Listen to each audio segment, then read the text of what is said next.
జై శ్రీమన్నారాయణ అండి అందరికీ. ఈరోజు ధనుర్మాసం 4వ రోజు పాసుర వివరణ గురించి వివరించారు మన ముడుంబ అరుణ అమ్మగారు. ఇవాల్టి పాసుర ప్రత్యేకత ఏమిటంటే పాడి పంట అభివృద్ధి గురించి చెప్పారు మన గోదా అమ్మవారు. వరుణదేవుడికి వర్షం ఎలా కురిపించాలో అమ్మవారు ఆదేశిస్తారు. ఇక్కడ వరుణదేవుడిగా ఆచార్యులని చెప్పడం జరుగుతుంది.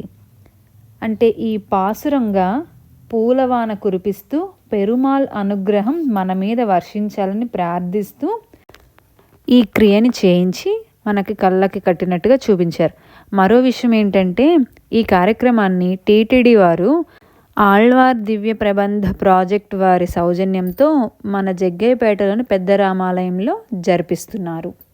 జై శ్రీమన్నారాయణ. ప్రవచన అనంతరం ఆ పాసురాన్ని మనకి చదువుతూ పూల వర్షాన్ని కురిపింపజేశారు.